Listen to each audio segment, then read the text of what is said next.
We are Built Network for the strong, not the weak.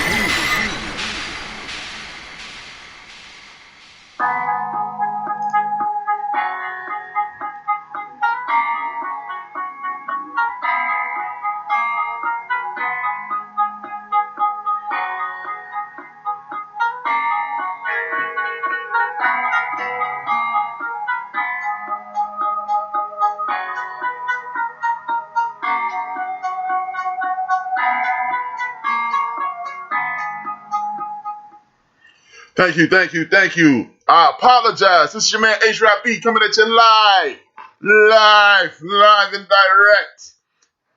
Come test me now. I'm tripping.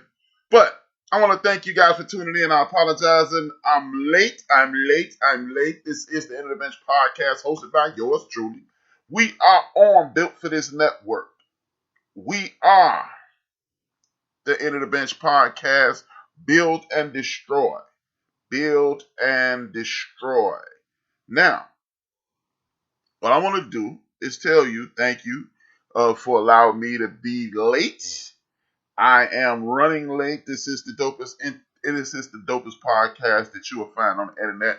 It is about us. It is for us. It's a conversation about us, for us, by yours truly. I'm in the building. Thank you for tuning in. Now, as I do every week, even though I'm running late, I'm doing everything off the freestyle tip. I must acknowledge my ancestors and people who are still here, who are related to me. With that being said, I want to let my family know they are respected, they are loved, everybody, and my ancestors know that everybody who is tuning in, I must acknowledge my ancestry. That goes to everybody living and who has transitioned in the Whitmore family, the Pollard family, the Bailey family, the Turner family, the Cotton, Harper, Chris, Lansdowne, Liggins, Duncan, and you already know if you've tuned in before, everybody in the Williams clan, my mother, my father, my brothers, my sisters, my nieces, nephews, cousins, we are in the building. Yes, sir. Thank you for tuning in. As I say every week, this is a podcast. What does that mean, HRap? That means a podcast. You cannot miss it. If you walk up to me at any point in your life in the streets and say, yo, Rap, I missed your show. My bad. My show is on 24 hours a day, 7 days a week. Just click that link that I gave you. I'm sending out the notifications right now to everybody because they think I'm not coming on, but I'm live and direct. You already know. This is what we're going to do.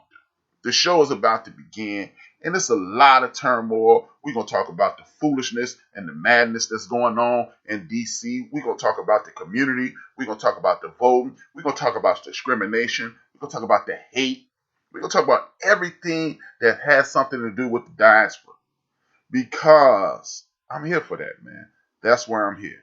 That is why I'm here. I am not just a dude doing a podcast, trying to be heard, trying to be seen. I'm trying to engage with my community. I'm trying to make my people more informed. I'm trying to put us in the best possible situation. The reason I do that is because I personally see a lot of nonsense and madness going on in the community. I see a lot of back talking, backbiting. I see a lot of negative energy issued to my community, and we don't deserve it. This is the only community in America, if you ask me, and again, this is the only community in America, if you ask me, that gets flack for being victims. And we are living in such a biased and discriminatory segment of the community that it's annoying, it's shocking, it's sickening, it's beyond belief what we deal with. And we're going to talk about that. We're going to talk about some solutions. We're going to talk about some identifying of problems. See, what I always notice is this. When you are in my community, you run into a lot of people who pretend not to understand what's going on. They always have an objective point of view, and there's nothing wrong with being objective with your point of view. You don't ever want to see things in one direction. That's more than obvious. It is more than obvious that at no point in your life do you want to be one-sided. But you shouldn't be so dual-minded that you're culturally good. And what that means is this. If you can always see, you got to look at it the other way. See, you got to understand where these people coming from. See, you got to do this. See, you got to do that. See, I understand that you got issues with who you are. It makes me believe that you don't like who you are. Therefore, I don't like you. I'm just going to keep it funky with you, man. I am just going to keep it funky with you. I am tired of people that every time you turn around, they can see what the dominant culture could have meant by that. They can understand the disrespect that dominant culture is issuing out to us. They can dig this and they can dig that. Meanwhile, we're getting feet in our behinds. We're getting feet on our neck. We're getting disrespected at no limit. There's no regard for being this. This brown skin has no respect in America, and I don't want to hear about your 1 or 2 or 10 or 20 or 50 homies that, hey man, I know a lot of people who down for the cause. It's a lot of people who not like that. But you know what? It's not enough. What you're failing to understand is this. That over 74 million people are diametrically opposed to you being treated fair. Did you hear what I said? Over 74 million active voters in the United States of America are diametrically opposed to you being treated like a human being. And that should be a problem not only to me, it should be a problem to you, it should be a problem to your family members, it should be a problem to everybody you know. But we don't do that.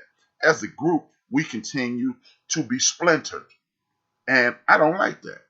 I understand that we are not a monolith, which, in my opinion, is the most asinine statement to make when you are a member of this community. Oh, we don't all think alike. We don't all do this. We don't all do that. Because you know what? That goes without saying that we are not robots. But guess what? When last time you seen anybody else from another community on TV saying what they are not in regards to unity, what they don't do in regards to unity, what they will not accept in regards to unity? You do something wrong to somebody in another community and they act like they are a monolith. We must. We have to. There will be no exceptions, but to present yourself as a monolith, even if you are not. With that being said, I want to talk about something that I truly believe is a worldwide joke.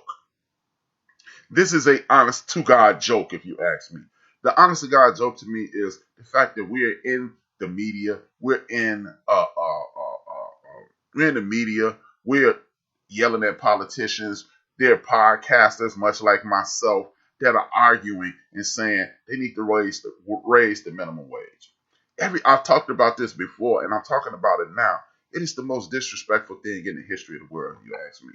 Why are we talking about raising the minimum wage when if you raise the minimum wage, then costs go up, and you're right back where you were?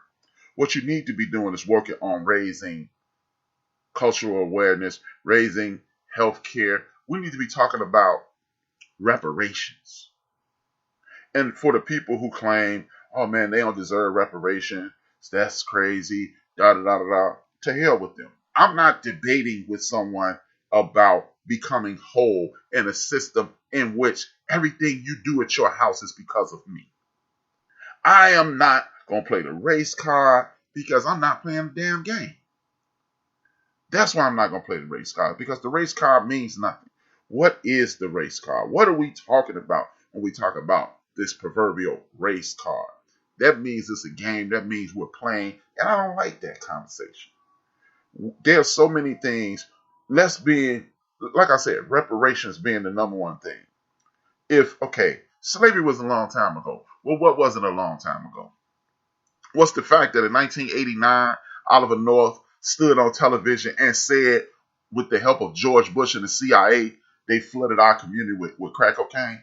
What about that? Is that good enough? Was that good enough? What about the fact that there's a such thing called redlining, Jim Crow segregation, the black laws, and things of that nature? Is that grounds for reparations? See, that's the thing. We keep having to explain to people why we were mistreated, and that was a long time ago. If that's the case, we don't want to hear a damn thing about anything else. the country came out of a depression at the end of the Second World War. The president at the time, Roosevelt, what he did was issue the New Deal. And this allowed people to get generational wealth. This allowed, by and large, most people who were coming from the war and a lot of white people to afford homes, which creates generational wealth. You've heard me speak about that before, right? We weren't able to get that until 1970. So, if that's the case, we were not eligible for this until 1970. What about the people in between then? How many homes were created? How many refinances were had so you could pay for college? How many homes were left to people because they were trying to help out their young people in their lives? How many? See, these are the things that we really need to be talking about, because listen to what you're asking someone to do. I want you to give me enough money to barely squeak by. You don't want that. You don't want that. Minimum wage. Once upon a time, Chris Rock had this joke, and he was saying minimum wage is literally the owner of that, or proprietor of that business saying, if I could pay you less, I would. If I could pay you less, I would. Listen to this. And that's what we're arguing about. Oh, the money should be this way. The money should be that way. These are reasons why my community, we need to start just sitting back and paying attention to what's going on. We really should. We should start sitting back and just paying attention to what's going on. Because when we don't, people will tell us anything. People will disrespect us. People will tell us anything. People will run roughshod over everything we stand for and act as if they're not doing anything. See, they got you talking about minimum wage. In the meantime, they're attacking your voters' rights. They got you talking about minimum wage. And in the meantime, they have you speaking about the fact, you're ignoring the fact that they haven't instituted a damn anti-lynching law that was written 100 years ago. We're not talking about these things. We're not talking about these things. And I'm going to tell you a few things that we need to definitely be talking about in the near future, because it is insane that we're not talking about these things. So, yeah, the minimum wage, this, that, and the third. But as I stated, if the minimum wage is now $15, what about these small companies that can't afford to pay more than minimum wage? Has anybody thought about that? See, there's a wealth disparity, there's a wealth gap in the United States of America that most people are not willing to have a conversation about, which is truly sad. Tell you what, don't give us that. Don't give us a raise, minimum wage. What you do is take the poor people in the community nationwide. This is what you do. You take all my working class brothers and sisters, create a program that helps them get in ahead. And I'm going to talk about this. You know what? I'm going to add on to what that last point in a second. How about this? Everybody who's working class, who don't own their home, how about the government does, like, you know how they do closing, they do excusing of the student loans, right? How about this? You empower people to get a business started. And when you start this business, it's reconstruction, rebuilding of homes, redeveloping of homes, right? Now, keep the minimum wage exactly where it is. If you lived in your place of residence 3, 4, 5 years, or your previous residence 3, if you just moved and moved somewhere else 3, 4, 5 years, we're going to put you in a situation to whereas you can own a home. No matter what your credit is, do it like a student loan. We owe $1 trillion on student loans. How about you give us a homeowner's loan? Wow. How about that? Now, these dilapidated homes in our communities, coast to coast. Hey, the greatest, who's in my chat room, salute my brother. He's in my chat room. How about this? Hey, the greatest, you've been living at your house for 12 years. What we're going to do is rehab this house. Fred from your community, who's a rehab specialist or construction guy, he's going to start a business. He's going to rehab all the homes. And then we're going to find the people like the greatest and his wife, and we're going to put them in the homes. Teresa Rucker, we're going to do you the same way. We're going to renovate this house, and put you in a home and give you a home loan that's equivalent to the rent that you're paying right now. Now you own the house. Now you're paying taxes. So all those vacant lots in your neighborhood, all those dilapidated homes, they're gone. Now you got working class people owning their homes. How about that? Don't give me more. Don't raise my minimum. Put me in a better standing, period. How about that? Would you be interested in that? Would that help people? You damn right it would help people, because the fastest way to create wealth in America is to put someone in a home that they own.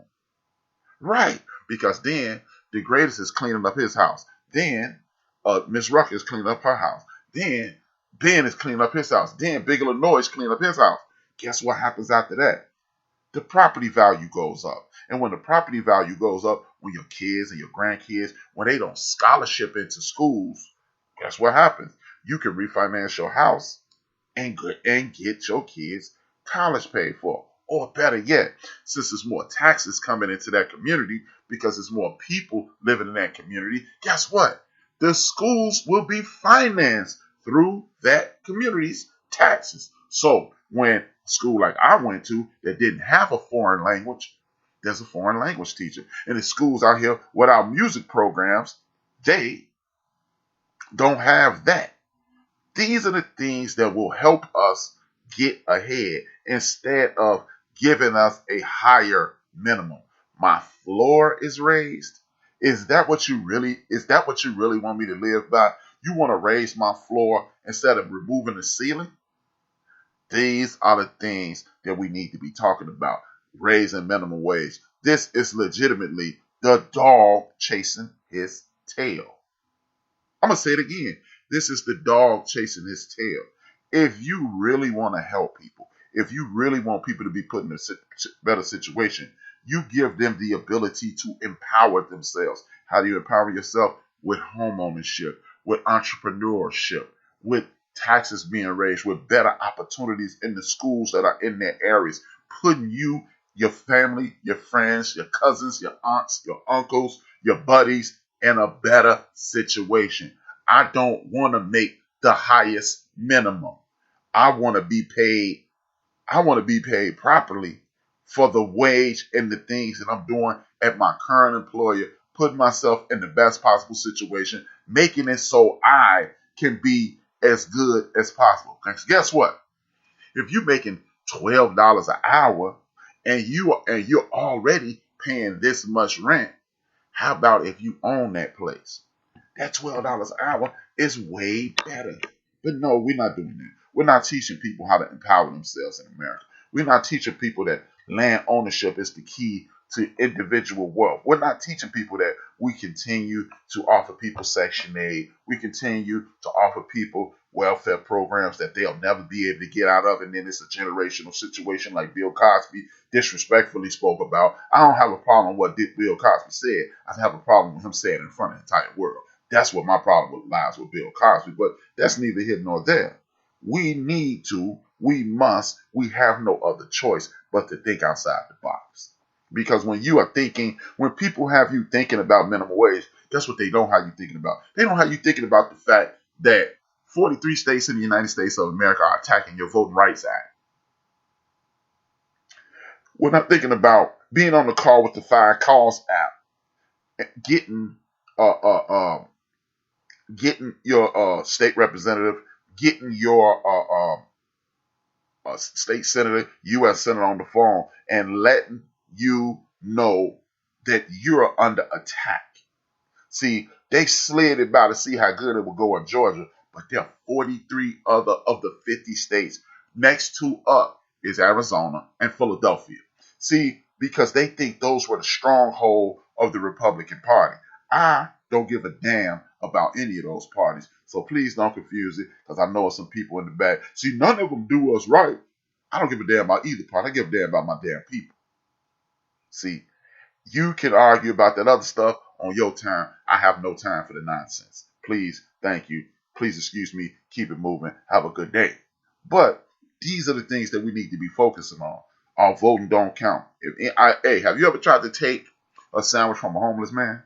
You know why you have never tried to do that? Have you ever tried to beat up a 4-year-old? You know why you don't try to beat up 4-year-olds and take advantage of homeless people and run roughshod over people who don't have the advantage over you or whatever they can do not affect you? Because it can't affect you. Because it cannot affect you. But when you start attacking things that the whole world say ain't important, then you have to wonder. See what they're doing is setting this up. At this point, I'll be honest with those people. Voting don't count. Damn, rap. What you mean voting don't count? Shout out to DJ Ramal. Shout out to my man, Big Illinois. And shout out to the #1 Chief Rock and Jersey Vern. But you know why they keep telling you that their voting don't count? Because they're setting you up so voting won't count in the future. You see what I'm saying? Because it's easy for them to say, for you to discourage you as much as possible and say, voting don't count, voting don't count. I got Big Chief in the building, much love. Voting don't count, voting don't count. This is not important. But when you say it's not important not because voting doesn't work. It's because those people in the U.S. Senate and Congress, state representative, and all those places all over the United States of America who pretend to have your back don't. They don't. They don't. That's why voting doesn't count, not the process. See, but if I make it more difficult for you to vote, if I put you in what we call in the neighborhood a trick bag and make it so you can't vote, then bam, there it is. You won't vote because you've been discouraged. Meanwhile, they're voting, getting everything they want done, and putting themselves in the best possible situation in life. So while you are arguing and debating and going back and forth with things, saying what is and what is not going to work, they are making it so these things are impossible to work. They're making it so you and people who look like you will be frustrated, discouraged, and overlook the entire process. Now, even though these people don't have your best interest in mind, even though these people are not doing what they are supposed to do to make sure your life is great, if you use the system, if you have a list of 100 things and you use the system to argue about you argue about 100 and you get 3, then you've done your job as a citizen of the United States of America. My name, thank you. Oh, that's the girl, his gift. What's good, his gift? I hope you're feeling better. Much love, much love, much love. It's my girl right there, man. I hope you're feeling better. You know I got your back. Trey Naturals in the building. Thank you for supporting the show. Please hit that like button. Please hit that share button. Tell a friend that we in the building. Now, these are things that we need to talk about. And this next thing is going to initially sound as if, well, why are you talking about this rap? This has nothing to do with our community. This girl, Bad Baby. Don't nobody know who Bad Baby is when I say Bad Baby. But you will understand who she is when you hear this. Cash Me Outside. That's Bad Baby. Bad Baby made $1 million in 6 hours yesterday. Because she got a fans only page and charging people to come on her page. And bam, she made $6 million. The reason I'm talking about this, it seems on the outside rap. You talking this black stuff. And you gonna bring up this little trash white girl. Nope. That ain't what I'm doing. What I'm doing is this, showing you that the propaganda behind the nonsense that goes on in America is designed to get you to not like you. They tell you, we need to stop listening to this dumbass rap music because it's fucking up our kids, right? They ignorant on TV. It's messing up our kids. See, they need to do better. Rap back in the day, it wasn't like that. That's what you're being told, right? And then they throw in my favorite. Black on black crime, right? They do that. That's what y'all do. Y'all fall for the okie doke every time. Y'all do it every time, and then I come on here and say, yo, that's not real. That's not real. Man, we got to get up out of here with this nonsense, right? But what this is proof positive that it's not us, because it ain't a whole lot of people in the hood looking for Bad Baby, because first and foremost, we don't know who Bad Baby is. Second of all, most people in the hood said they should have slapped that little girl's teeth all the way out of her mouth, right? Third and most important, this is proof positive that ratchet, ignorant, foolish madness of rap music that people are listening to is not being patronized exclusively by our folks. This lets you know that when you see violence perpetrated on the street, it's not just us. When you see foolishness perpetrated on the streets, it's not just us. Because I don't think it's 45 million black people. We buy a lot of nonsense. Tight ass pants for dudes, girls with the joints all out, the whole get down, right? But we not supporting Bad Baby.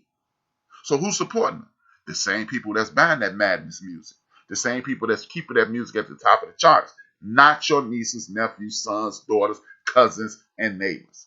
So the next time you see exclusive violence on the television about the black community, keep in mind the very people that's buying Bad Baby are the people that's putting this in front of you. Again, the very people who's shopping with Bad Baby, supporting Bad Baby, Catch Me Outside, the whole get down, are equally violent, equally nefarious, equally disingenuous, equally disrespectful, the whole night. Everything they try to hang on us.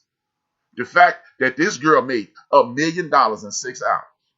$1 million in 6 hours of being live. They saw her act a damn fool, and one of the same people that see our people act a fool, they pumped up out there and said, hey, I can get you $166,000 an hour, and you'll be in the building.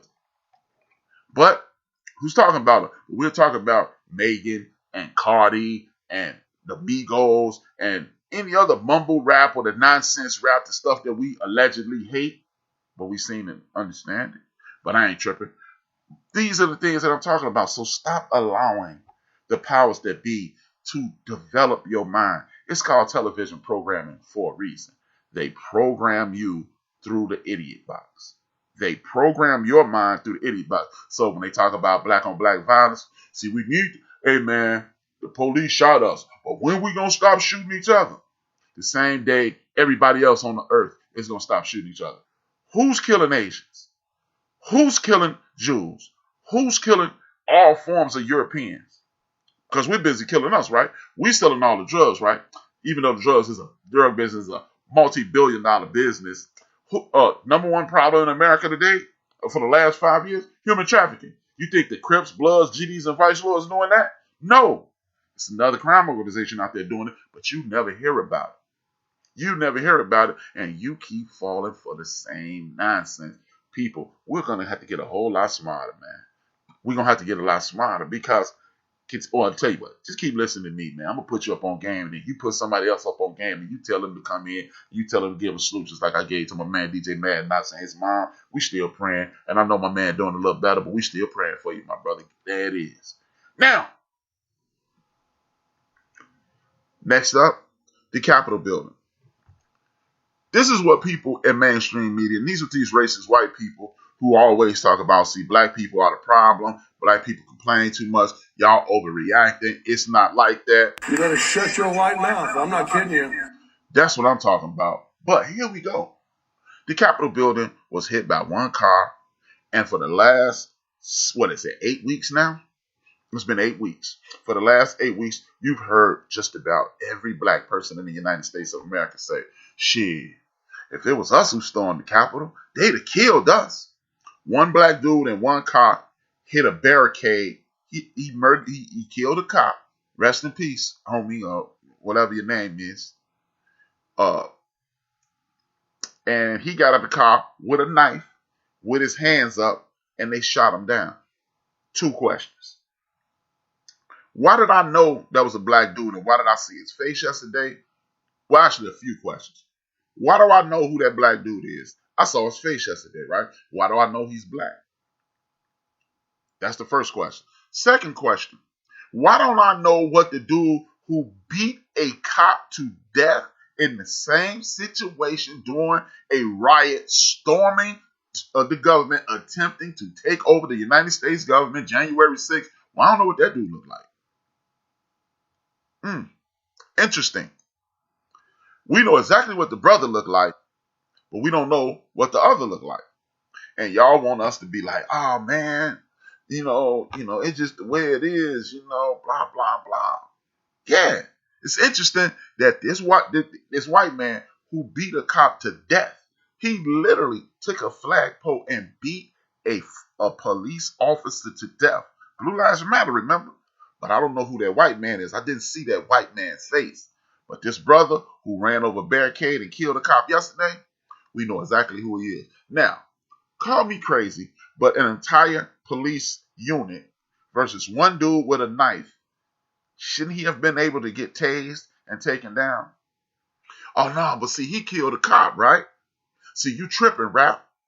He killed a cop, right? Okay, cool. He killed a cop. You took this white boy home who shot 3 sets of people in Atlanta. You took him home.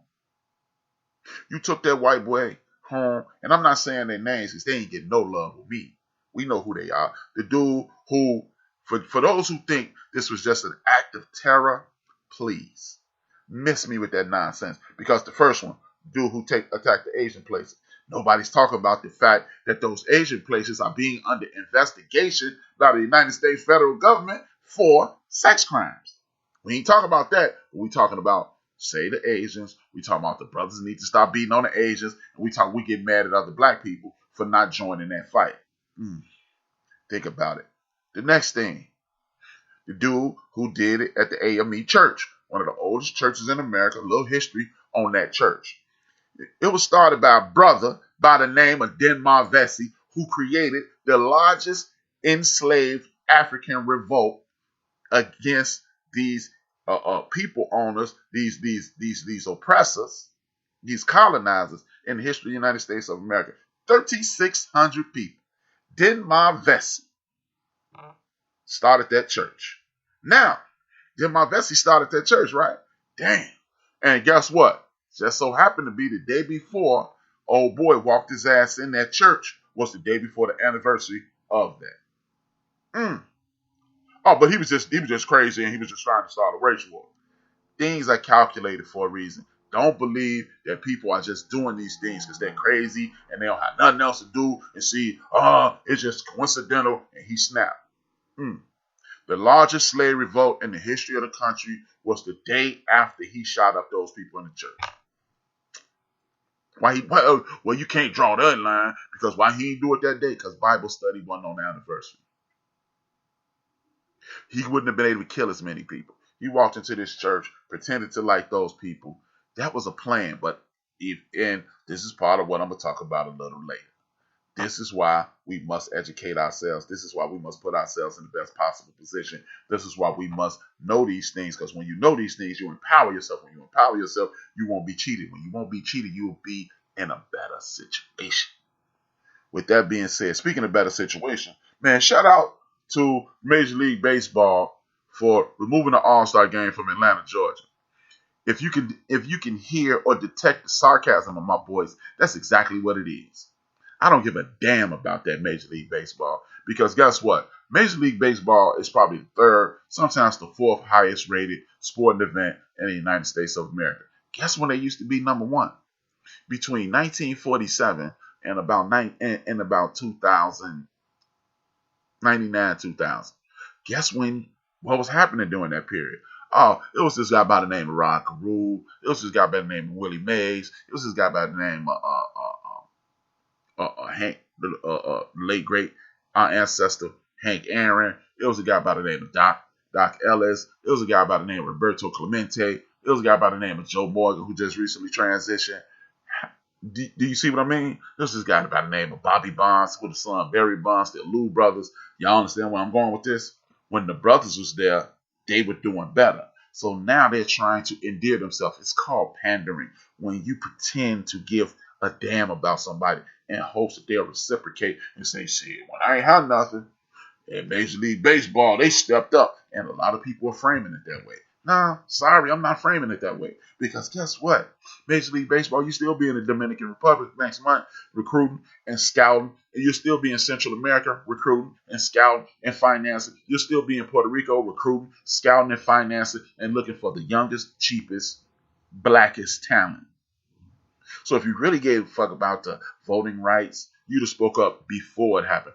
If you really gave a damn about anything that was pertaining to the black community, all of those baseball academies that you put in the Dominican Republic and Puerto Rico and Central America and South America and Canada, guess what you would have done?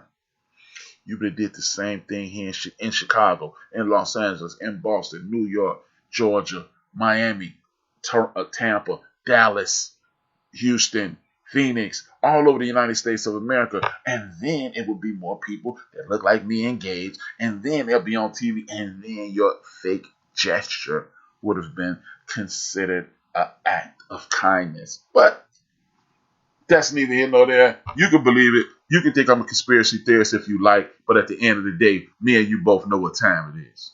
Major League Baseball, I don't need no help from you faking like you need it, because you need me, and I'm going to need all y'all who think Major League Baseball doing the thing. You better shut your white mouth. I'm not kidding you. Exactly, because you need to shut your white mouth, because y'all not telling me nothing. With that being said, the companies, there are a few companies right there in Georgia. Their hub, headquarters, they are in Georgia. Coca-Cola, the largest soft drink company in the world. Delta, one of the largest airlines in the world. UPS, and Home Depot. Where are the people at Home Depot speaking up for this? Hey, on Walter Blanks or Arthur Blanks or whatever your name is, you own a football team that's 70% black. You really give a damn about us? Why didn't you speak up against? Because now we're wondering. Coca-Cola, you got Michael Jordan, you've had LeBron James, you've had countless athletes, entertainers doing the Coca-Cola Diet Coke and all that nonsense, dancing for your product. You're at McDonald's, you're doing all that stuff, you're giving out money. But if you really gave a damn, why didn't you speak up before this? Because the very people that need to buy your product, the very people that need to get Coca-Cola, they can't vote now, or it's more difficult for them to vote. So guess what? We're going to keep that noted. And then, Delta. The airline industry is struggling right now. Yeah, American Airlines has done some nefarious things to us in the hub. There's more than one hub in Atlanta. Second line, it hovers between here, Atlanta Airport, and Chicago, Illinois, O'Hare Airport. They hover between the number one and number two busiest airports in the world, right? Well, how about this? Black folks, y'all ignoring the COVID thing anyway. Y'all jumping on planes and y'all enjoying yourself and y'all do what y'all got to do. I have no judgment for you. My name ain't God. I don't have no heaven or hell to put you in. But what I do want you to do is this. Don't touch another Coke. Don't go to Home Depot unless you have to. Go to Menards or wherever they got it. UPS, start using FedEx, and Delta. We not riding that no more. See, we continue to allow people to disregard us, put us in horrible situations, put us in situations to whereas we're not the priority because we're never speaking up, arguing, cussing, and fighting about these things, right? But it's not important to us because we're not speaking up, arguing, cussing, and fighting about it.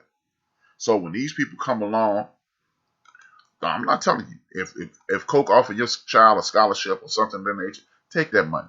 But don't drink the drink. See, there's a lot of things that we do. We over-index in most things. 25% of us are on Twitter. 25% of us are on Twitter. Actually, like 26. 35% of us on Facebook. 35% of us on Instagram. Do you understand that's almost half the people? It's 25% of half the people. We don't make up that percentage of people in the United States of America. We don't make up that percentage of people in a lot of places. Now, if you want to look at Africans, we're the global majority. That's just plain and simple. But if we're over-indexing on these things, if we withdraw, then what happens? Then what happens, people? These are the plans that we must look into. These are the plans that we must look into.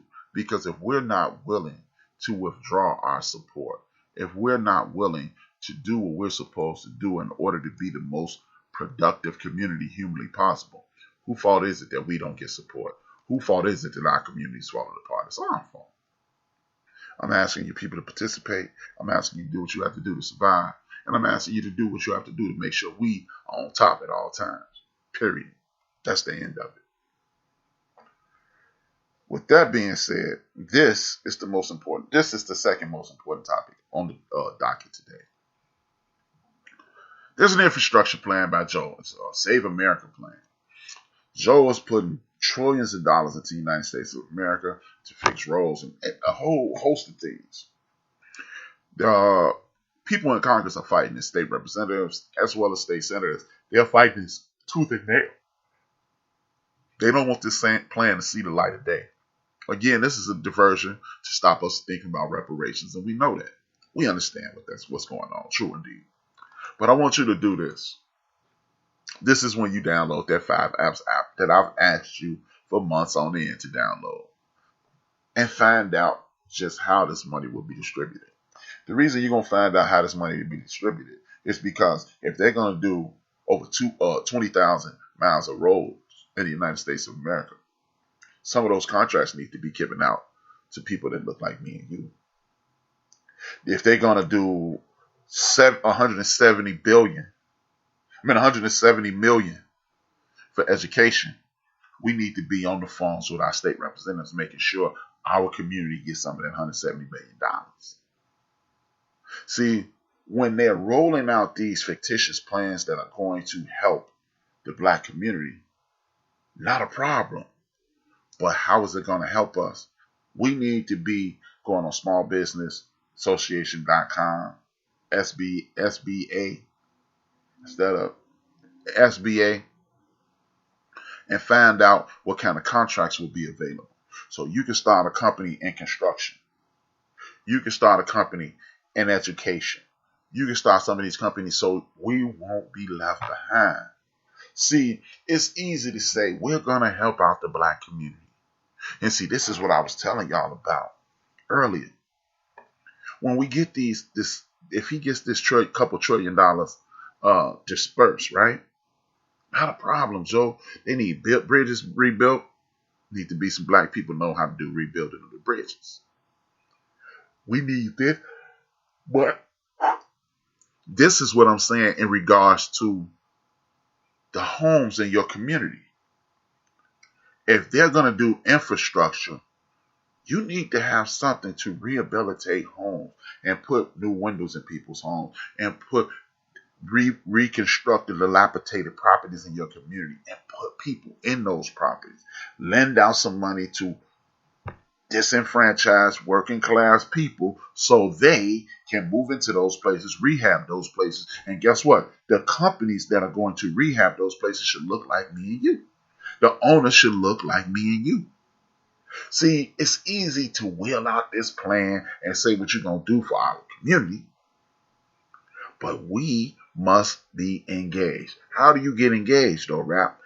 This is how you get engaged. You go to join your NCAA and your Urban League. Man, they ain't going to help nobody, but that's why you go to the meetings. These are non-for-profit organizations. Guess what that means? That means every dime that they bring in has to be accounted for. That means that you can go look at their C99 and find out where the money reside. Like, oh boy, where the money reside. We need to know that. And then when you say, hey, well, such and such built for this network, they gave y'all $3 million. Where did that money go to? This is what we need to do. See, we have to get off the sideline and get put in the game. Because if you're in the game, you're in the game. But we can't continue to laterally argue with each other. Hey, they ain't never going to do this. You know why they never going to do anything? Because all you're doing is talking to your friends complaining.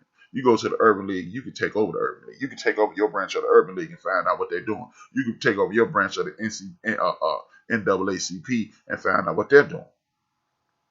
See, it's not enough to argue and complain anymore.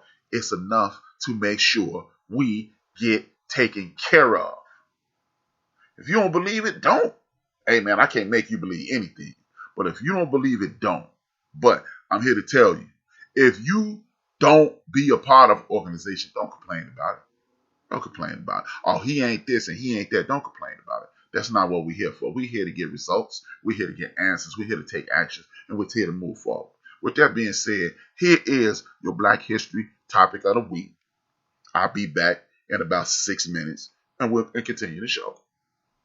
The contributions to American society by people of African descent is not often spoken about, but on the occasion when it is acknowledged, it's often done in the context of culture. Black inventors, especially black men, have had a very odd plight when they decide to enter into the realm of human advancement through technology. While their inventions may bring considerable wealth, they sometimes become socially and economically ostracized. And so today, I wanted to speak a little about this history.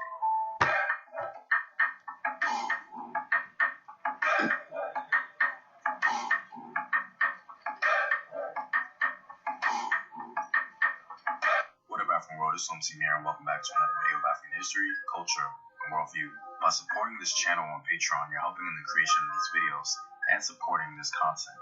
If you'd like access to full courses and sources, or you simply want to show your support, you may do so by clicking the Patreon link in the description box below. I wanted to focus this video on the great American inventor, Granville Woods. The insight by Michael C. Christopher from the University of Texas at Austin will be the foundation of the information presented. We all know the intelligence of African people and their descendants have been ridiculed and demonized, to say the least. The very idea of black people in America contributing to the field of science was largely viewed as a joke.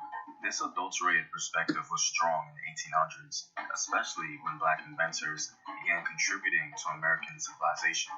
Just to give you guys an idea, a popular candidate for Congress in the 19th century once said in reference to black people that no one of the race had ever reached the dignity of an inventor. Recognition of black inventors was virtually non-existent, especially during enslavement. Enslaved individuals were not allowed to receive patents or assign them to others. They were not allowed to enter into contracts with the government because they were not considered citizens, let alone human. Because of this, many black inventors during slavery and after were ignored and their inventions credited to others. This American legacy of disparaging and disrespecting the agency of black inventors unfortunately led some to even deny their blackness in fear that their invention would decline in commercial value. Henry Baker was vocal about the general public's ignorance concerning black inventors. He was an African-American man who was a second assistant examiner at the patent office in the 1800s. He claimed that the white people in charge would keep black inventors hidden by identifying them as having white or non-black ancestors. Fortunately for us, Granville Woods fell through the cracks. He was so exceptional that it was hard to ignore. Granville put to use his knowledge of electronics, chemistry, and physics to design several of the era's great inventions. The attention he drew, of course, was not without controversy, however. Due to the extensive racism and denial of black intellect, the Cosmopolitan magazine reported that Woods' maternal grandfather was a Malay Indian, and that his other grandparents were Australian Aborigines, anything to deny his Africanness. On June 3, 1884, Granville was granted his first patent for a steam boiler furnace. Woods created devices that involved the conversion of electricity into useful and economic functions. He created an incubator that was described as the forerunner of present machines, capable of hatching 50,000 eggs at a time. He also patented many transmission devices from telephones to telegraphs. Granville contributed to the area of circuit designs and the generation of electricity. His knowledge of chemistry allowed him to invent the galvanic battery, a battery that produced electricity through chemical reactions. During his lifetime, he patented about 50 inventions and devices, many of them related to electric railways, which gave him the most recognition and praise. He no doubt revolutionized the railroad and electric railway industries with his fantastic work. His development of the so-called third rail used in electric railways increased the safety of the nation's entire system. His most contested invention at the time came to be known as the induction telegraph system. The device was designed for the purpose of averting accidents by keeping each train informed of the whereabouts of the one immediately ahead or following it, and communicating with the stations from moving trains, and in promoting general social and commercial intercourse. Before Granville's invention, trains apparently had little to no assistance in locating the whereabouts of other trains, so accidents would happen frequently. This invention certainly got attention, and once he made his move to market the product through his company, he was challenged in 2 court cases by Thomas Edison, who claimed rights to the induction telegraph. In both court cases, Granville beat Thomas Edison and was recognized by the U.S. Patent Office as the inventor. This event can be seen as a blessing and a curse, because although he received high praise and generated wealth, he was not able to compete economically in the long run. The duality of 19th century racism and legitimate corporate competition, funded by centuries of slave money, rendered Granville and other black inventors unable to keep up, and so he found it better to sell his inventions to larger white-owned corporations. White society, possessing the ability to control the inventions created by black men, also possessed the power to control the potential of the inventors themselves. Woods and other black inventors were allowed to contribute to society as inventors, but not as businessmen. By minimizing the black inventors' participation in the American corporate system, white society was able to control the growth of the black companies concerned with technology. Despite being a victim of his time, Granville Woods is an excellent testament to black intellect, and his name deserves to be remembered amongst our children. I'd like to think we can learn from the story of Granville, even though, as mentioned before, his time did not allow him to shine in the way he should. I also think we have less roadblocks on our journey to ownership today. Just something to keep in mind. Well, I'm all out, guys. If you like these videos and want to help in its continued production, consider supporting the home team on patreon.com. The link is in the description box below. Know thyself. Remember your ancestors. Peace.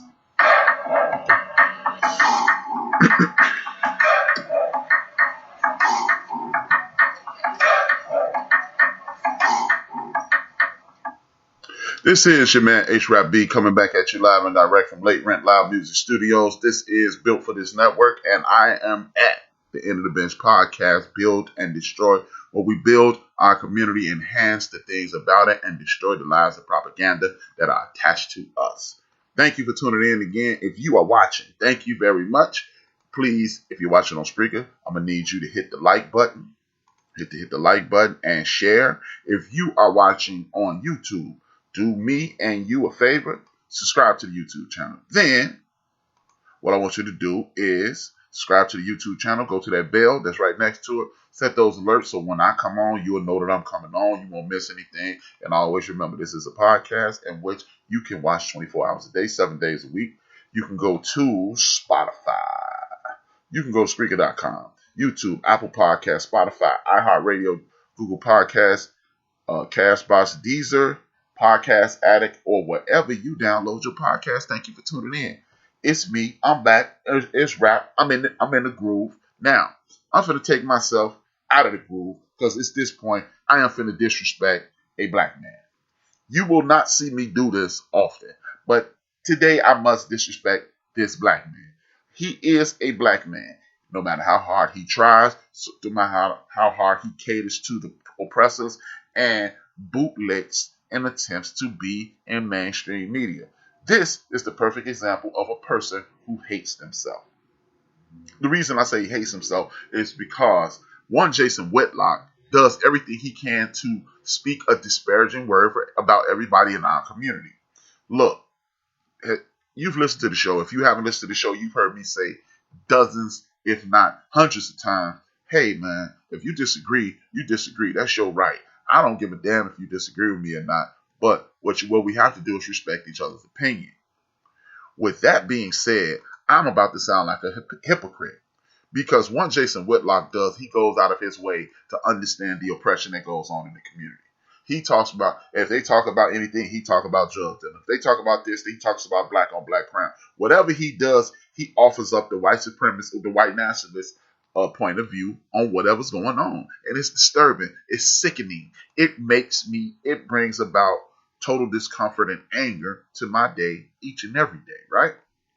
But what we have to do is start calling out this guy and other people that are just like him, because what he's doing is making it dangerous for your kids to walk the street. You don't believe me? This is what he said on Twitter the other day. 2 people should be on trial, Derek Chauvin and George Floyd, drug dealer. They got nothing on the cops, especially the rookie cops. What killed George Floyd? Drugs or knee to the neck. We must trust what science tells us, or not. 66% of the people that responded to his Twitter poll said the drugs killed George Floyd, not the knee. Now, I got some conservative friends. One of my closest friends is a conservative. Me and him argue time and time again. We yell and scream at each other at an alarming rate. If you heard a conversation between me and one of my good friends, there would be no way in hell you would assume that this is one of my closest friends. He's not a coon. He's not a sellout. He's one of the downest brothers you'll ever meet. But he has a conservative point of view. And sometimes it leans towards the middle of the road, or he goes with the quote-unquote logical way to go. And I get it. It's a difference in opinion. I understand. But there are other times in which, like this one, he was like, my man is crazy as hell. The reason I have a problem with Jason Whitlock is this. A scientist does not have to tell me what's going on in regards to the murder of George Floyd. I don't need any forensic experts. I don't need any doctors telling me anything. All I know is this. Common sense tells me this. Playing around with my buddies tells me this. Being a person who grew up watching the NWA, the AWA wrestling and the WWF wrestling and whatever it was down in Georgia, wrestle with the Junkyard Dog and those dudes. We learned early in life, if you watch wrestling, if you choke somebody long enough, they'll go to sleep. It's called a sleeper move. You cut off the oxygen for an extended period of time, and they go down. It usually only takes about 25, 30 seconds to put somebody to sleep. Now, with that being said, if it only takes 25, 30 seconds to put somebody to sleep because you cut off the amount of oxygen going to the brain and it makes the body shut down, then when you let go, you start breathing normal again and you come up out of it. What would 9.5 minutes do for you? It would kill you. In most cases, you see somebody drown, they get them out of the water, and then they take them to the hospital, and they're on the machine, beep, beep, beep. Oh, well, what do they tell you? Well, we may not be able to do anything for your relative because there was too much oxygen cut off to the brain, and they'll never be the same, right? You've heard that. You've heard that time and time again. So, keeping your knee on the neck of a human being is inhumane. I don't need a forensic expert. I don't need a coroner. I don't need a doctor. I don't need anyone to tell me. I don't need a scientist. I don't need a biologist. I don't need anybody to tell me that. And if you are on the side of George Floyd, him being held on the ground like that didn't kill him, how about this then? Please explain to me why George Floyd is dead and the 2 dudes and the 2 guys who shot up the Asian places in the church, they got to go home. The dude from Illinois who went up to Wisconsin and stalked 2 people, he went home. But George Floyd allegedly had a fake 20 in his pocket and he's dead. And then we come to find out that the 20 wasn't even fake. So, if we're going to play this game, we must play it authentically. See, Jason, this is why people call you a bootlegger. People call you a coon. People call you a Tom. Well, they shouldn't call you a Tom because Uncle Tom in that story is actually a hero. So they shouldn't call you. They should call you what was his name? Gumbo and another dude. I can't think his name. Gumbo and another dude who actually killed Uncle Tom for not snitching on runaway slaves. Fun fact. But these are the things that we must pay attention to. And if you're attempting to assemble, and what my last topic is really going to give you carte blanche of everything that I'm talking about like that. We must start ostracizing people like this. We must no longer speak publicly about these people. See, this is the time in which you can laterally complain about a Jason Whitlock, because Jason Whitlock says these kinds of things, in my personal opinion, so he could get the black community riled up and it makes sure people pay attention to him, just like the one lady and then the other dude. I'm not going to say their names because I wouldn't say this dude's name otherwise this story. But these are the reasons that the ending of my show this evening are extremely important. They are extremely important because we are in jeopardy because of this. Because what people like Jason Whitlock does is empower white nationalists. He empowers undercover bigots. He empowers tons of people to make them feel as if mistreating us and disrespecting us is something that is good to do. And it's okay and it's fine because look at him. He's on TV. It has to be true. My next to last thing to talk about is Michael Rappaport. Is this important? No, it's not really, but it is. Michael Rappaport, like the girl I spoke about at the top of the show, Lil Baby, the Catch Me Outside girl who exploited the system of foolishness and made $1 million in 6 hours. Michael Rappaport is doing the same thing.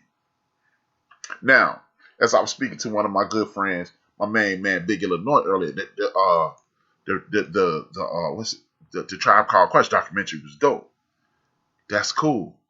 That's cool. But guess what? A lot of those Clint Eastwood movies were dope too, but what is he? See, this is why we have to close the cookout, y'all. I was disappointed in Michael Rappaport this week. Him and our brother Kevin Durant, who is, and in my opinion, is a bit sensitive. He overreacts to a lot of things, but that's neither here nor there. Because our brother and this man were having a debate, a dispute, an argument, or whatever you want to call it, in the inbox. The inbox means this is interpersonal. Nobody should know what's going on. I didn't read what was going on in the inbox. Michael Rappaport gets upset and posts what was in the inbox. This damages Kevin Durant's reputation. This is, I'm a Nick Cannon you. This is blowing the whistle on you, exposing you. And this is totally disrespecting the man code. And what I mean by the man code is this. As men, if we have 9 times out of 10, or hell, at this point, 6 times out of 10, when a man is engaging with another man, it's between those two men. We shouldn't have an issue with XYZ and ABC publicly. See, but this is the generation we're living in. But seeing how Kevin Durant is in his early 30s and Michael Rappaport is about 50 years old, like yours truly, this is something that should have never hit the airwaves. But see, it's no problem with Michael Rappaport, who claims to be gangster, he don't claim to be gangster, but he claims to be hood and street and keeps it real and this, that, and the third. And I'm Michael Rappaport. I'm a big bad New Yorker. And man, yada, yada, yada, this, that, and the third. Okay, cool, Mike. But you know street culture. You're hip hop. Did everything under the sun.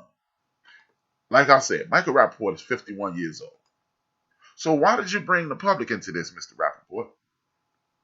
Because that ain't hood. That ain't hip hop. That ain't street culture. Because you tried to destroy this man's life. If he said something about your wife, you're supposed to check them about it. Or disengage and say, you know what, man, I thought me and you were cool. But I ain't rocking with you no more. And if anybody ever say anything about that man, you disrespect it. You dismiss it, excuse me. But you didn't. You attempt to embarrass this dude. You disrespected him. You put him in a situation to whereas he may have to explain himself now. And the truly sad thing is, because of you exposed what he said on and publicly in the DM, guess what else you did, Mr. Rappaport? You cost him $50K. His reputation has never been the greatest in regards to doing the right thing socially, but I don't give a damn. I'm just here to watch him play basketball. I don't care about what Kevin Durant does socially. I don't care about how Kevin Durant handles things with his friends. I don't care about any of that stuff. I care about him playing basketball. And if me and anybody that I know get into it, it shouldn't affect you. See, these are the things that we always think these guys are the cool guys. Oh man, You know, he cool, he down, we're going to invite him to the cookout. No, I'm not inviting nobody to the cookout. If you weren't born into the cookout or if you weren't married to the cookout, you can't come to the cookout. Sorry. You got to be dating somebody or have to be genetically predisposed to be at the cookout. No more outside invitations. Yeah, if you already here at the cookout, cool, you can come. But we ain't inviting nobody else. Or we shouldn't invite nobody else. Because guess what? Have we been invited to the cotillion? Have we been invited to the damn country club? Have we been invited to any of the stuff that y'all rock with? Hell no. You ain't never seen nobody in no other culture say, hey man, you can come to the bar mitzvah, the bat mitzvah, the cotillion, the country club. Man, you're such a down guy. We don't do that. We don't do that. We ain't getting no invitations to nobody's damn community outings. Nobody is standing up for us. We already, look, y'all got mad as hell when they said don't kill the Asians, but then y'all sit y'all asses around and want to invite people to the cookout. Why? This dude attempted to destroy our brother's reputation, and y'all still inviting outsiders to the cookout. Now, if you got a non-African descent significant other, she come to the cookout because you vetted her. Or she's vetted him. But all these, oh man, you down. No. No more invites. And if anybody don't like it, I need to just let you know. You better shut your white mouth. I'm not kidding you. That's how I feel, you know what I mean? Because this is what's wrong with the community. Look, we ain't here to make no enemies.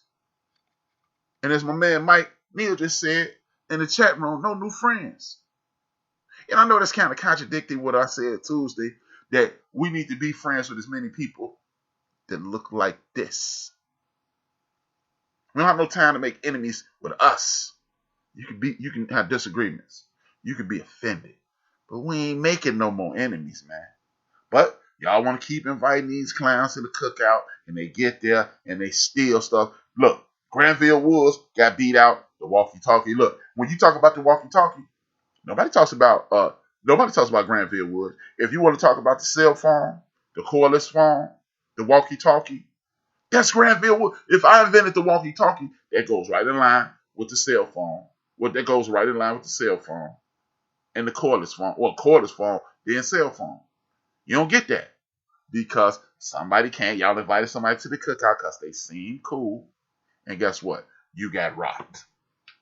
So y'all keep inviting these people to the cookout. Tell you what, if they don't come with you as your plus one, your ass, you bring two, you ain't getting in. How about that? This week, I was thoroughly disappointed. I want to see if I can pull this up to show you why I was disappointed. I think I can pull this up. Yes, I'm going to be able to pull it up. I'm about to pull up a video for you guys. I want you guys to hear this. And when you hear this, you'll understand why I'm disgusted. I'm disgusted by this video, but I'm not shocked. I'm not disgusted by the video. I'm disgusted by the reaction to the video. You dig? Because we always figure out a way to forgive folks. I'm not forgiving nobody. At this point, good people, I'm not forgiving nobody else. Because you know why? Do you understand why I'm not going to forgive anybody else? Because it's not appropriate. It's not appropriate to forgive people that do you wrong knowingly. See, that's one thing to forgive somebody because, hey man, I cracked this joke and it seemed kind of weird. And Brian, he overreacted. And then you go, you know what, my bad, Brian, man. I didn't mean to disrespect you in that matter. Right? That's one thing to do that. But when you attack my sisters and my brothers purposely, and then you get exposed, there will be no forgiveness. Not from me. Not from me, people. Because you're only sorry because you got caught. You're not upset because you made the mistake. Because if you were upset because you made the mistake, guess what would have happened? You wouldn't have done what you did. Right now, I'm about to play this video for you, brothers and sisters. And you can be, this could be at your, you can bring it to you. You can make the decision on your own. Is this a person that needs to be forgiven? Or is this a person that needs to be taken behind the woodshed and something done to? Here you go. Year-old boy who was caught up in all of this. I'm told that before this all started, this student was an Let me restart this. Caught up in all of this. I'm told that before this all started, this student was an honor student, and then the pandemic hit. And that's when students were stopped being allowed to come here to this school in Palmdale. This is Desert Willow Middle School. That's when he started having problems, apparently, connecting his laptop for remote learning. His mother reached out to one of his teachers for help during a Zoom meeting. When it was over, the teacher apparently forgot to disconnect, and this is what was heard. I mean, his parents, two kind of pieces of shit there. Black. He's black. They're black family. Your son has learned to lie to everybody and make excuses. Are you to be funny? Because you taught him to make excuses that nothing is his fault. This is what black people do. This is what black people do. White people do it too, but black people do it way more. That was science teacher Kimberly Newman back in January. We understand she resigned from the school a few days later, but now the mother of that 12-year-old boy, Keturah Stokes, has filed a claim against the Palmdale School District, saying this racist rant is outrageous and heartbreaking, and that shows how students of color are unfairly treated by the educational system. The attorney representing the family says the mom in this case is a single mom of two, and like so many, she has struggled during the pandemic to keep her kids learning and thriving. And that during this teacher's rant, which went on and on, the mom started recording because she didn't think anyone would believe her without proof. And then she eventually called the principal while the teacher was still ranting on and spoke to him and put him on speakerphone while the teacher was calling. And unbelievably, at some point, one staff person from the school calls the teacher towards the end of the Zoom call and says, you know, there's a parent that's been recording this. Have you been making obscenities and profanities and saying these things about a student? And she denies it. She denies it altogether, and then she exits out of the Zoom call. We just heard back from the school district, and they have no new comments about this case. Back when this first happened in January, the district acknowledged the incident and said the family was offered an apology and counseling. Now, the school district has 45 days to respond to this claim before any lawsuit can be filed. I'm Lynette Romero reporting in Palmdale. I'm going to send it back to you. Now, you see that. You hear that. Please don't mistake my confidence factor. Y'all see that. Y'all hear that. Next person, run that nonsense to me about, I want my kids to be in a good school and a good community. You're getting that. Remember, 2 weeks ago, I told y'all the story about the white boys invite the young brother over, beat him up with I don't even, they put hands and feet on him. That's what it was. They put hands and feet on the young brother and then say, hey, man, here goes something to drink. And it was urine. Then last week, well, Tuesday, you heard me tell y'all about the headmaster at the school who told the young brother to get on all fours and said he thought that was the way that black people apologize to each other. Because somebody told him that. And it goes on.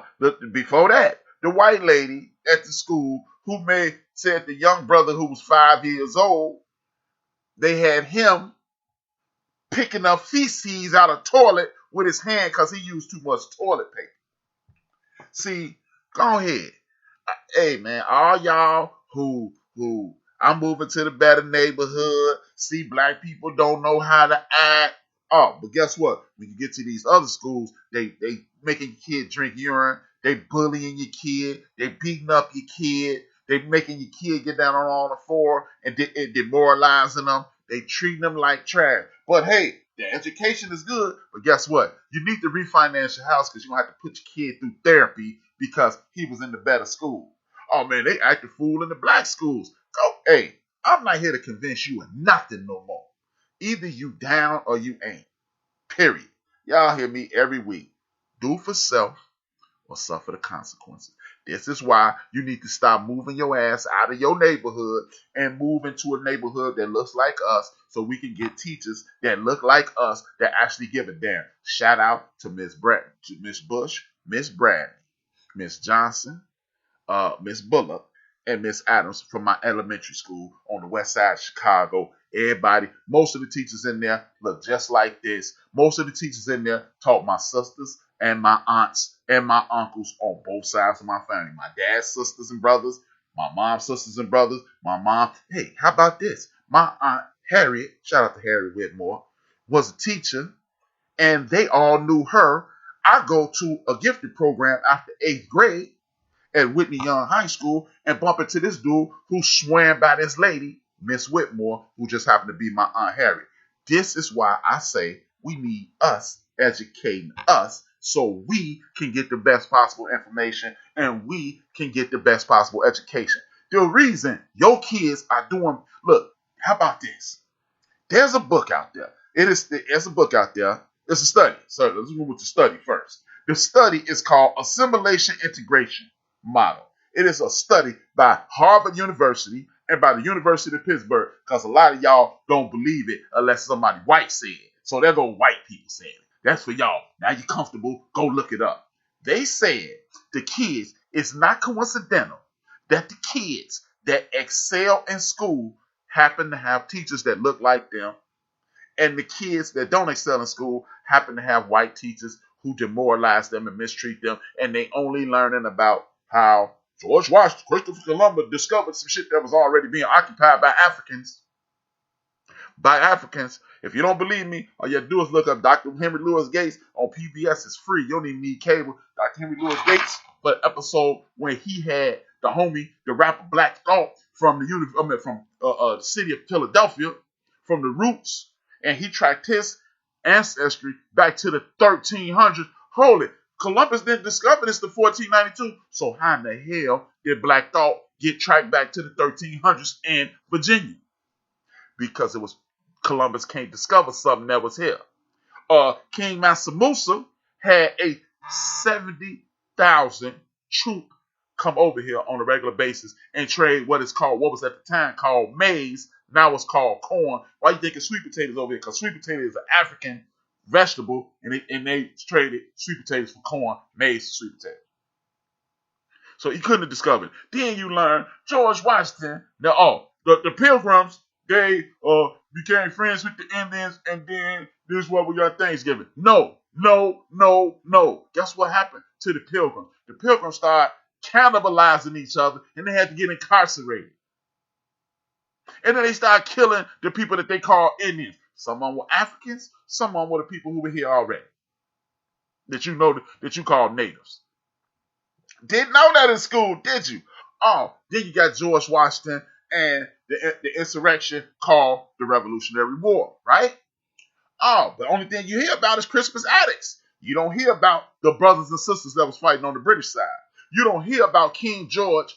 You don't hear about the brother who was in England who got slavery abolished. And then King George said, hey, Indians and black people, if y'all help us fight against these white folks, we give y'all freedom. Was it a lie? 99.99999%. It was a lie, but he said it. And if you don't believe me, all you have to do is wait for the 4th of July and wait and turn to C-SPAN and listen to the people at Philadelphia read the Declaration of Independence, and they talk about how King George asked the blacks and the Indians to participate in an insurrection. But you don't learn that. Oh, by the way, George Washington got taught immunization because they had a smallpox outbreak, and a brother from Africa taught them how to heal themselves. Didn't learn that either. You didn't even learn the bad things about black people. Anthony Johnson, the very first black man to own the black man that made slavery a lifetime situation. Anthony Johnson, before Anthony Johnson opened his black ass mouth, he owned people. And the story goes like this. Anthony Johnson, slavery was only supposed to be a 7-year thing. Anthony Johnson had people on his plantation for 14, 20 years. One of the white men walked up and said, "Hey, Mr. Slave Guy, what you still doing here on Anthony's plantation?" He said, "Man, I'm a slave." "Man, you come on down here, you free." He went down there, Anthony Johns took the man to court, and guess what? Slavery became a thing into perpetuity. You didn't even learn that. Oh man, why black people can't get along? It's this law called marital manumission, passed in 1776. If you help a white man, if you save a white man's life, make his life easier, or snitch on a slave revolt, you get your freedom. Oh, damn. But they ain't got nothing to do with that. Yeah, it's called epigenetics. The stress, the turmoil, all that stuff is passed through your kids, to your kids and your grandkids. And just in case you don't believe me, it takes 10 years to get over every traumatic situation. If you never got treated, it's there forever. There's no trust. See, every war that went on in this country, everything that ever happened in this country, everything good, bad, or indifferent, it's not being taught to you. They're not teaching you the beauty of you. Therefore, your sons, your daughters, your nieces, nephews, cousins, and neighbors disengage. And when they disengage, it's because they're not there. You are not going to consistently watch TV shows that you don't see black folks. What you going to watch? Frasier or Living Singles? You going to watch Saturday Night Live or you going to watch Living Color? You're going to go to school, learn about white people and engage, or you go to learn to school, learn about how dope you are and be engaged. Those teachers that I named a few minutes ago, they taught me how dope I was. They taught me how dope our ancestors were. And that's why I stayed in school. That's why I stayed engaged. My favorite topic was history. There's another book out there called, it is by Dr. Sonia Douglas Hartford. It's called Learning in a Burning House. America is a burning house in regards to black people. They don't educate you about you. What's my man's name? W.B. Du Bois. W.B. Du Bois said this in 1963, right before he died. Or a little bit before he died, maybe before that. But he said, at some point, they're going to relax these laws. And when they relax these laws, then what are you going to do? Are you going to be educated by the others?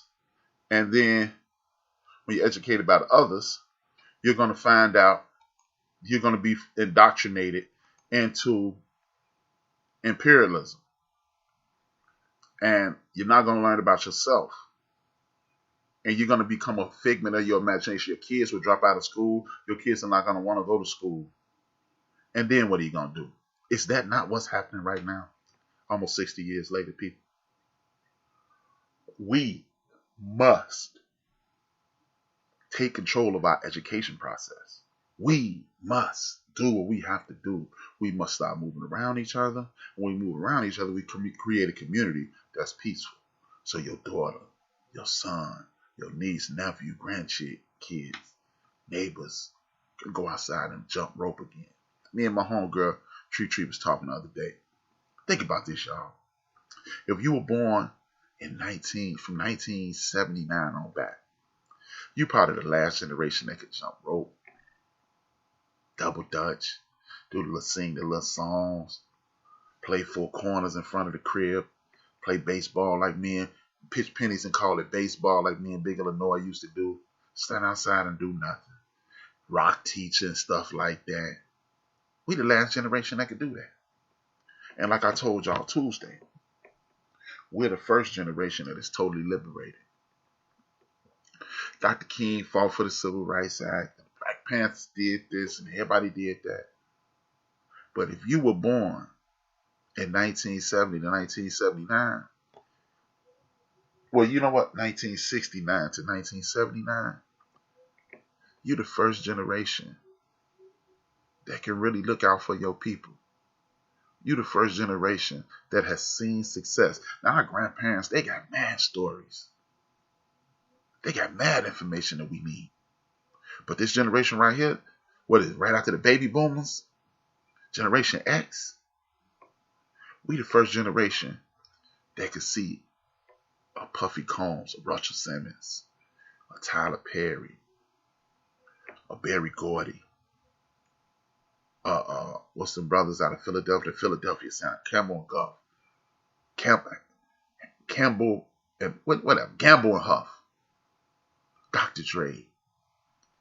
Bill Cosby take over the TV as #1 TV show in the world. All black people. He got back-to-back shows making us look good. Different world. Eddie Murphy take over the movie industry. The big-time movie industry, not just the black film, the movie industry. We the first generation to see Eddie Murphy as the #1 superstar in the world. Eddie Murphy was so dope when he made Coming to America, he had no white people in it. And they made him put Louis Anderson in it. Because we want white people in it. Because Eddie didn't need that. Martin Lawrence and Will Smith, the biggest stars in the world. We the first generation to see us be able to do awesome things and things that cannot be hidden from us. Because we know it. So now, if you were born between the years of 1959 and 1979, what I want you to do is start buying books like this. Educating in a Burning House. We Shoot Back. Yeah, it's about the people pre the civil rights time, brothers and sisters and things of that nature, who was popping back at the Klan.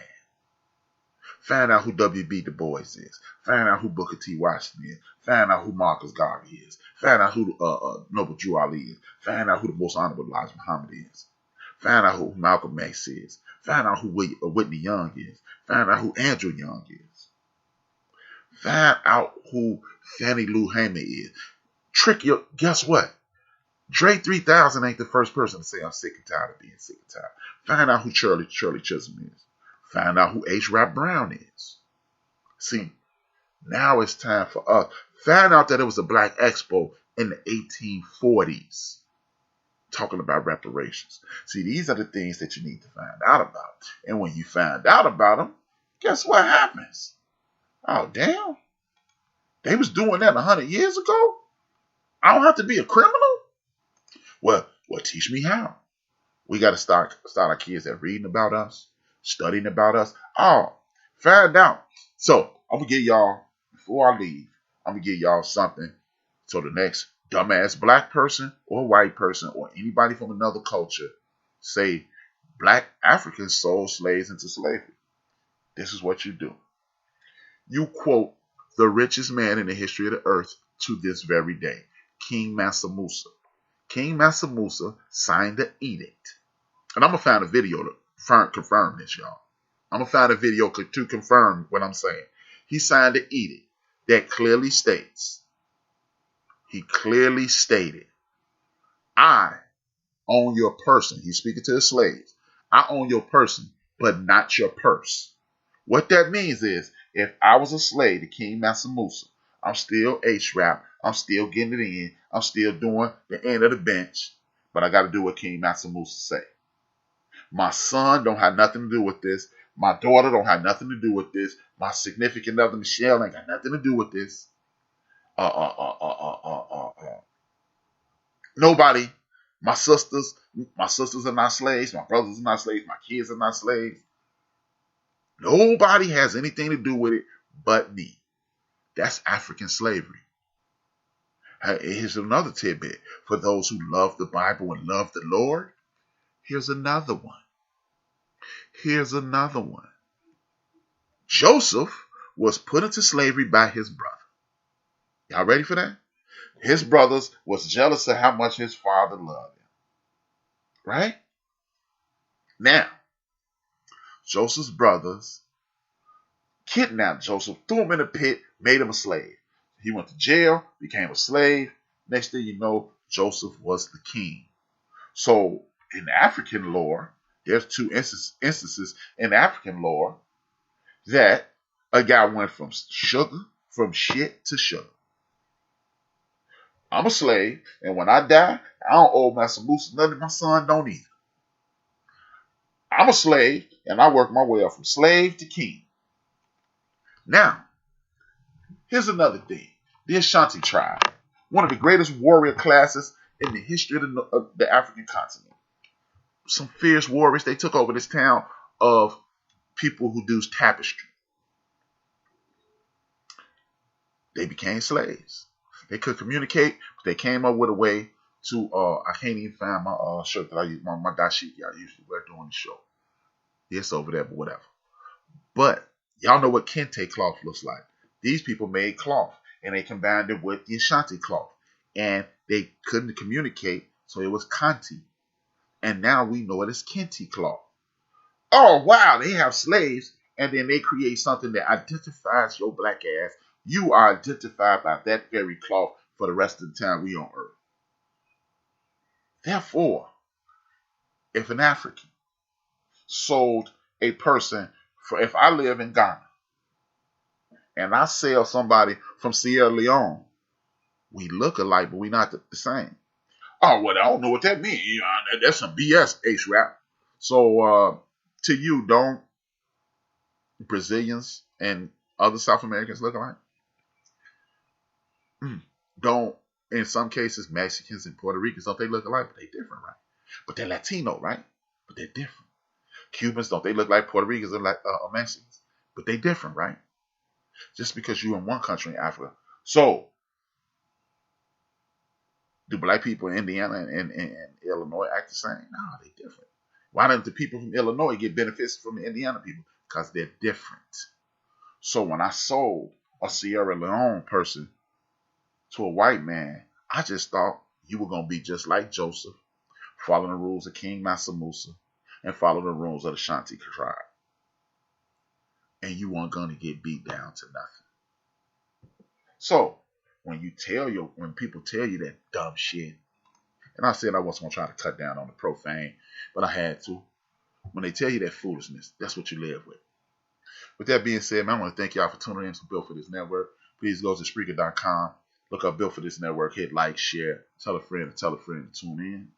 I also want you to subscribe while you're looking on YouTube. Hit subscribe, hit the thumbs up button. Thank you. I want to salute to all my ancestors and all my family, all my friends. God bless you. Every one of my listeners who supported today, thank you. God bless you. Please continue to support. And I also want to say this. Salute to Reggie O'Shea, a.k.a. Combat Jack, in which I got this. Dream those dreams, a man of water, but live those dreams, because life without dreams flows in black and white. Life with dreams flows with Technicolor surround sound. I want to thank everybody in the podcast universe who supports. Too many of y'all to say it. I also want to thank all the podcasters that inspired me, like my man Dewan, like my man Craig Fax, like my man Corey Holcomb, Zoe Williams, and Corey Holcomb, Zoe Williams, Shannon Shaw, Talib Kweli. And if I forgot your name, I'm gonna hit you like my girly girl, charged to my head, not my heart. Ray Grady. And y'all know how I end every show. 2 fingers, 1 word. This your man HRap. And if I owe you something, I ain't got it. And if you need it, get it from God. We are Built for This Network, for the strong, not the weak. You got it, Mike.